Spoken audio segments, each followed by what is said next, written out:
Yeah, I'm still in the room, but the frame rate, just from the few seconds that I've been seeing, hasn't been a problem. Okay, cool. It is all good, Daddy-O. So let's get into it. We're about to see two really aggressive players. I'm expecting non-stop action. It's gonna be like a Michael Bay movie. It's gonna be explosions everywhere. It's gonna be awesome. A lot of racist stuff going around. A lot of racist shit. It's gonna be great. I imagine what's going to happen is, this is, so Icychains is going to try to be as Avenger aggressive as much as he possibly can. He's going to get a huge combo here, and then what Xeph wants to do is try and calm things down, wait for Icychains to kill himself with some sort of a mistake, and get the punishes that way. Yeah, this is, you said it excellently. Grøh does get a lot of his damage off of stance and from soul charge. Obviously, you need some meter for that. And you are right that Xephukai, he is one who wants to slow things down. But I wonder how his ability to steal his turn, talking about Xephukai, is gonna go against the playstyle of Icychains. For some reason, whenever I see anyone play Icychains, they just really struggle to take their turns against Icychains, like especially with that 6-6A having so much evasion, and just like seemingly so much like priority. And oh my god, as I'm talking, you're getting so much damage. Yeah, I really feel like he could have gotten that ring out there. I'm not sure what the combo is, but I feel fairly confident that he could have gotten. No, yeah. Once he got the wall bounce, he could have done 6-6K into 6-6A plus B, and he could have gotten the ring out there. Yeah, unfortunate drop there, and that might have given Xephukai the opportunity to take this round, which should have been Icychains from what you were saying. Could have gotten that ring out.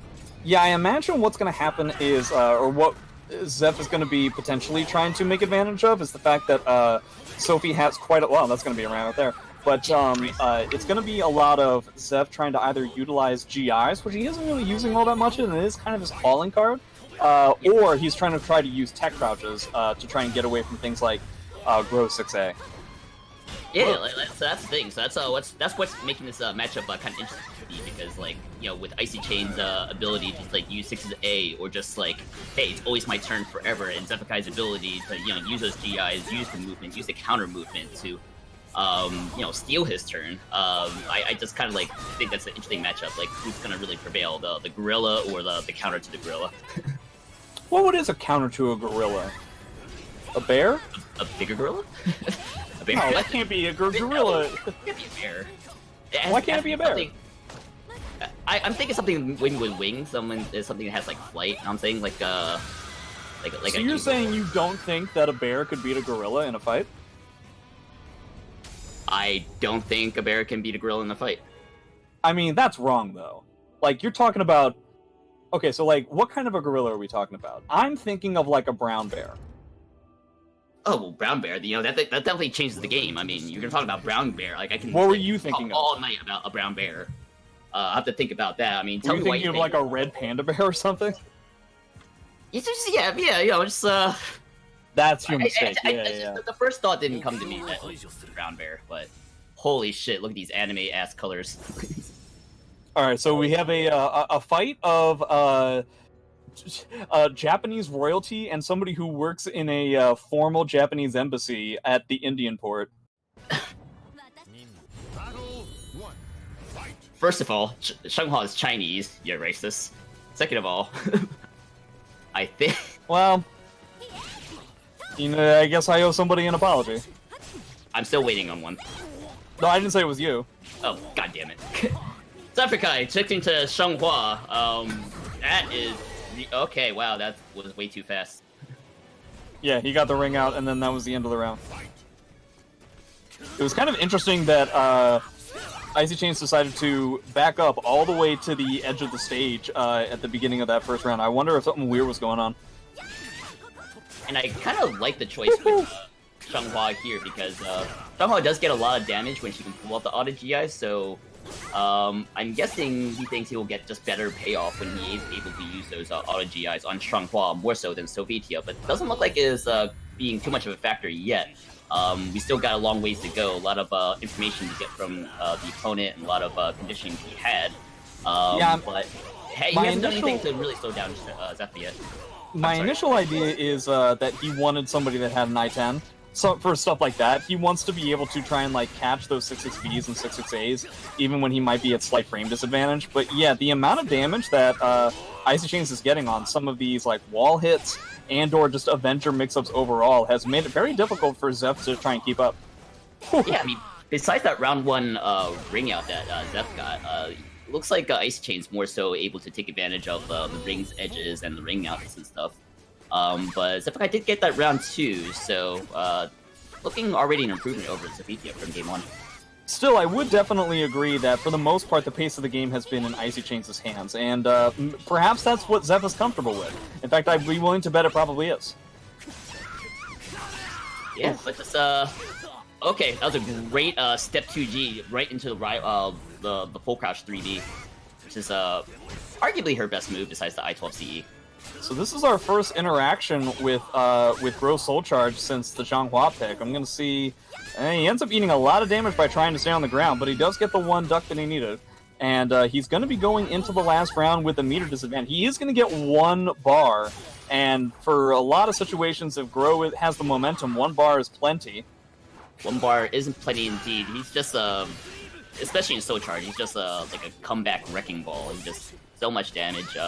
Ring out potential is really good. Good mix-ups. Oh, that's a good launch. Good way to get things going. Xianghua does really good damage on Oki. Really good pressure.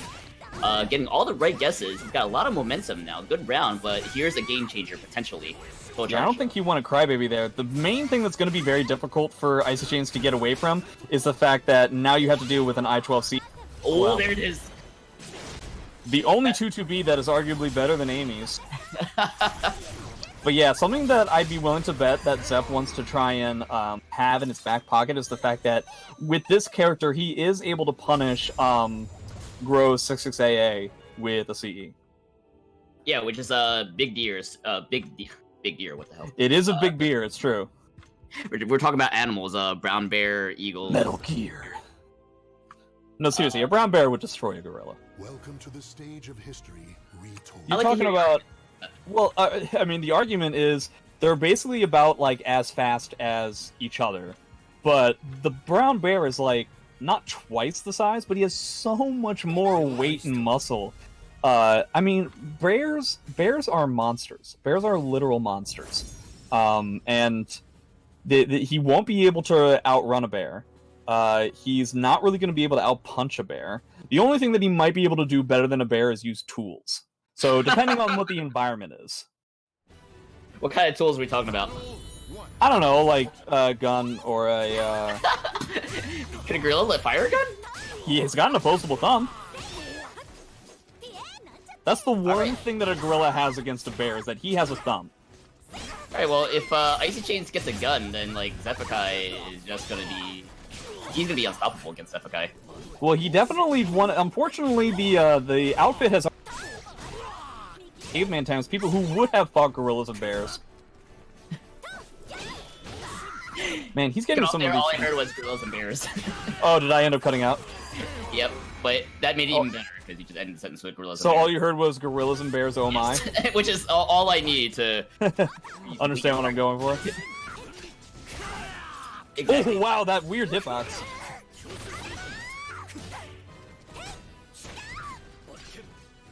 Just a lot of this match is just constantly just like up front, up close and personal. It's just really interesting to see.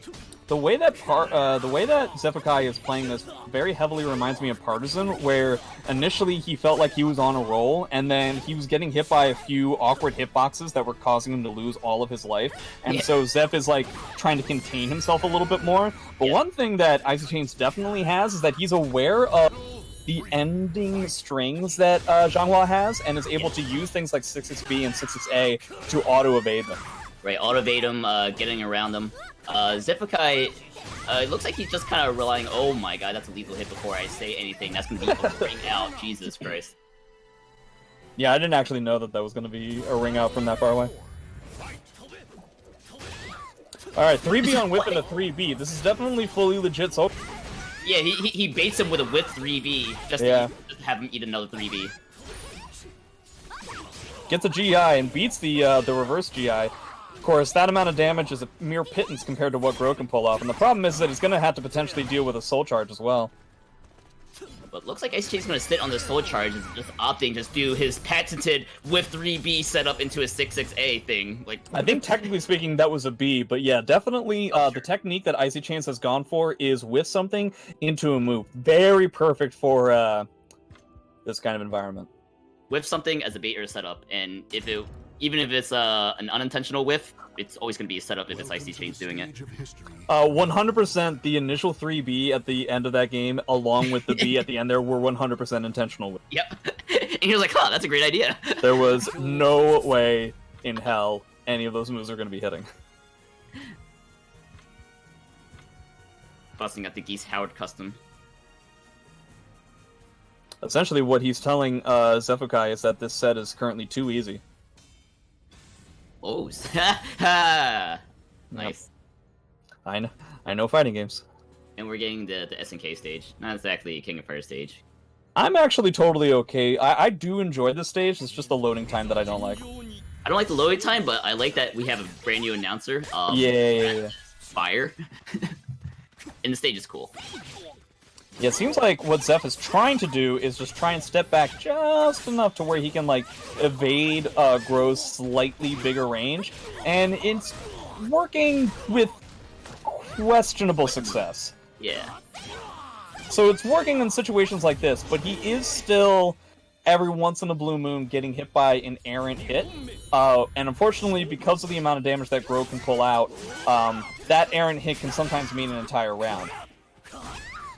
Yeah, I mean, like, Xephukai does get, a lot of his, damage seems that he's coming from, like, step guard or step 2G into, like, a whip punish or, like, a step 3B or step full crash 3B or something. Yeah. But, like you said, like, it could just be that, just, the damage disparity between the two characters. Especially if Icychains is in the soul charge. I think Xephukai is just more or less just losing the damage race, and oh, that could be a that's why he decided to play this character, is my bet. But yeah, essentially the damage that Zeph is getting in the matches is through neutral and with whip punishing, and the damage that Grøh is getting is through pressure and Avenger mix-ups, which Zeph has been wholly unsuccessful at dealing with so far in the set. Right, and therefore he just Icychains is just kind of like just winning that racing damage. He's gonna potentially have to deal. Ooh, he's definitely gonna have to deal with that guard break. At this point, I'm sure that Dev would be perfectly okay with eating the guard break if it meant just losing this one round. But unfortunately, he's gonna have to deal with a little bit more because Icychains does the Icychains and does a wake up 6A.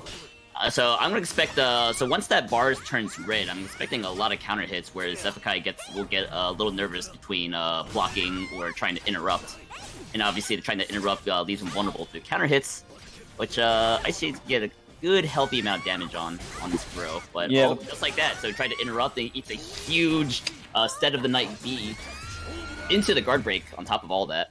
So he's definitely going to feel perfectly comfortable with the idea that he just spent the guard break, and he's going to be a bar down. What I was going to talk about is the fact that, like, I understand what Zeph was trying to go for, is trying to mitigate the guard break through throwing out attacks, but unfortunately that means that you could potentially get hit more, and so you're increasing the possibility that Icychains is going to win the round just, wow, okay, Grøh, you're going to lose the round simply because you got hit a lot.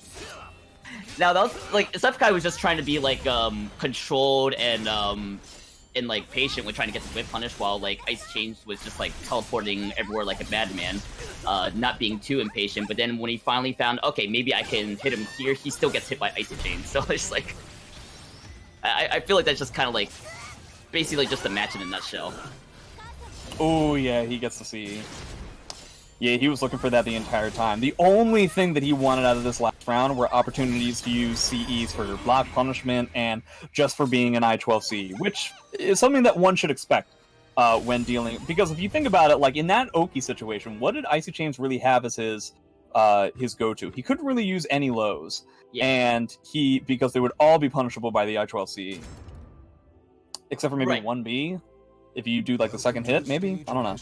Yeah, when you feel like you have to limit your move list because of the threat of the I-12 CE, that is definitely playing into Xephukai's favor, where he just like as long as he's focusing that I'm gonna punish the next thing with a CE, then that will give Xephukai basically a huge advantage because Icychains will either focus on trying to limit his move list, or with the nature of his aggressive playstyle, he'll just instinctively just throw out a punishable move and he eats 80 plus damage for that. So I think if Xephukai just keeps focusing on that, getting the meter, getting the CE punishes, and that's gonna put that aforementioned damage disparity more into Xephukai's favor. Yeah, he's definitely the kind of guy. He's playing this in a way where he is fully admitting that he's having a real tough time dealing with Icychains' pressure. So what he wants to try and do is just essentially mitigate that potential disaster as much as possible and be willing to accept the fact that he's just simply going to lose a few rounds, but as long as he's up on meter or up on pressure on the very last round, it's more than enough for him to win. But I do appreciate the defensive risk that Xephukai was taking. He got 2 successful GIs, and it got him a big, healthy life lead. But Icychains got Soul Charge. We've seen the amount of damage and the combat potential that we've seen Grøh on Soul Charge, but it's not going to be a factor in this round. Yeah, but the fact of the matter is, one of the hidden successes of that is that he was able to block the Soul Charge 6B twice, which is going to be a huge amount of guard damage. I'm surprised we're not already seeing Zeph's guard gauge blinking. Always got to be worried about the 6-6A here. This is how Woes lost that first NEC. Which I weirdly think about often. Yes. Anytime this stage and Grøh happens. And we just remember the time where Woes got wrung out 6 times by Ice 2018. It was a year to remember. We were so young back then. We're so young, so cute, so naive. Some of us are cute. That we don't know you about yet. Yeah. Wow, throws him out of 6-6B. So it looks like Icychains definitely having a huge, very difficult time in this match specifically. I feel like he's maybe taken a handful of pretty tough risks, especially at the ring edge a handful of times and on these post GIs. So if he ends up losing this, he'll definitely have to try and come up with a rework. Now Xephukai was doing a pretty good job step guarding for the most part, and that was one successful step guard that got him the CE punish for the game. That was looking like maybe Icychains was going to make that comeback because Icychains Xephukai made one mistake and Icychains was able to get almost 40% life. So yeah, that's the kind of thing that's definitely the kind of game plan that Zeph is looking for. He is playing in a way that guarantees Icychains will do well, but also won't win. You know what I mean? I'm going to make sure that you have to be 100% on point with all of your meaty pressure. You can never do anything that's -12. You can never whiff. And if you do, then I'll win. And yes, Icychains is able to come up with really cool casts to play and to do a decent amount of damage. But at the same time, there's this inevitability where it's eventually you're going to be wrong about this. And as long as you're going to be wrong once in these kinds of situations, my meter will prevail. Right, and I appreciate with that said, I appreciate that Xephukai maintained the mental fortitude where he's gonna maintain his game plan even if he eats 30-40% because of a mistake. He's gonna maintain the game plan, and eventually Icychains is gonna make enough mistakes where Xephukai will get the damage and will get the rounds that he needs to win the games. Yeah, definitely. When talking about mental fortitude, Xephukai is one of the main people that definitely comes up quite a lot. I've talked with him about it before. He has what he calls a mind palace, where he puts all of the moves and all of the frame data just in his own compartment in his own head, and then he just unleashes that when he's actually playing the game. Oh, that's it. Does he really call it a mental palace? Yes. That's good imagery there. Yes, he's a very ornate person, if anything. Unleashing that mental palace looks like he's doing a really good job, just successfully kind of slowing down Icychains. Yeah, it looks like this match has slowed down to such a crazy degree, and Icychains is looking pretty lost. Oof, he's even getting hit by slow lows, which I assume he was not expecting to actually catch a sidestep, but if anything, I think it's a little bit of karmic justice for some of the other times that Zeph has been hit by verticals. And Icychains is not one to willingly slow down, so it seems like he's freezing up a little bit, but Soul Charge should pick up the pace a little bit. Good duck on Icychains, but no damage from the Soul Charge. Looks like it's gonna run out. Not much of a return investment in the Soul Charge, but I guess okay-ish damage. Yeah, the one saving grace that Icychains has in this is that he seems wholeheartedly comfortable as to when he's supposed to sidestep and when he's supposed to duck against the extended strength that Xianghua has. That's where he's getting a lot of like, wow, tech back into 3B CE. That's going to give him some good damage, but unfortunately he's run out of bar at this point, and he's not in CE death range just yet, but pretty close. Oh, if he committed that 6-A, that would have been the round. But he takes it anyway. Yeah. Yeah, no bar, no resources on the side of Icychains, so all the resources on Xephukai, so on paper, should be an easy round for Xephukai, but we'll see what happens here. Ring outs are still in play. Oh, that was a good blocking damage, though. I'm assuming that what Icychains is thinking about is trying to go for a crafty ring out. But easier said than done. He is certainly blocking more. Maybe he's trying to play just a more cautious game plan, but he's worried about that CE. It's the thing that effectively cost him the last 2 games. And so now that's why Zeph is getting a little bit more comfortable as to, yeah, see, like, that's all he's looking for by the end, is an opportunity to use the CE, and it's kind of killing Icychains this whole game. And while he's looking for that opportunity for the CE, he's basically just like dancing around Xephukai, just 8-way running around him while he's like 6-6 being into the sunset, good step guarding, good backstep, just like all the great movement that we've known Xephukai for. I mean, you know, not to mention, once he realized that Icychains has locked up, he's now feeling significantly more comfortable just throwing out more moves. And throwing out moves as Xianghua is a pretty safe thing in and of itself. The only thing that was keeping him from being all that successful in the beginning of the set was due to the fact that Icychains was able to find these specific moments to just kind of like throw in just a handful of moves and then start off his Avenger pressure, but he doesn't feel comfortable doing that kind of thing anymore. Yeah, it's and while you mentioned Avenger pressure, we haven't really seen the Avenger stance come too much into play in that whole set there. So wonder if he's gonna try to find opportunities to just pick up the Avenger pressure back up, but he's struggling to just kind of find an angle, find an opportunity to construct that offense and make it happen. Yeah, I'm assuming he's really hoping that that Xephukai doesn't have Exodia in his deck for this last game.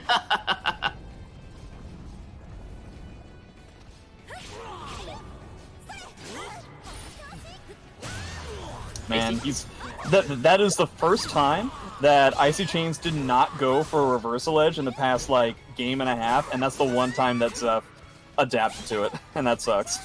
Yeah, that should be just kind of like a huge like mental blow for Icychains. Yeah, that kind of stuff always frustrates me when that happens. It's like, oh come on, man! Like I adapted, and how dare you like counter adapt me? Yeah, counter adapt me immediately before I can even get any success. Like how dare you? But that no ring out there. Oh no! Wow. He's gonna kill him with a ring. No, let's not kill with the crybaby. Very interesting. Yeah, he was able to lame it out just enough. I wonder if Grøh could have 4-4K'd the Crybaby. I don't actually know if the 4-4K hitbox comes out in time to beat the Crybaby. That definitely wouldn't be a lethal hit, though, right? I don't know. Again, I'm not sure that the 4K actually comes out fast enough. Is the problem. Okay. Tried to go for the auto GI there, but I don't think Grøh has a punish for that, right? I can I-10 it, so I don't think Grøh has. Yeah, see, it seems like, again, when he's able to get Avenger pressure going, Icychains is being successful. But especially now that the match has slowed down to such a degree, Zeph has found a particular rhythm where he can use auto GIs and mashing AA and even just going for a regular GI to get really good post GI. Icychains is having a real difficult time trying to thread the needle. It's pretty tough. Exactly. Pretty tough with a character that's this fast. Yeah, like even if like Icychains like finds like a good transition, like it looks like that he still like feels that like he's not advantaged when he gets that Avenger pressure going, even if he gets a positive on what the hell.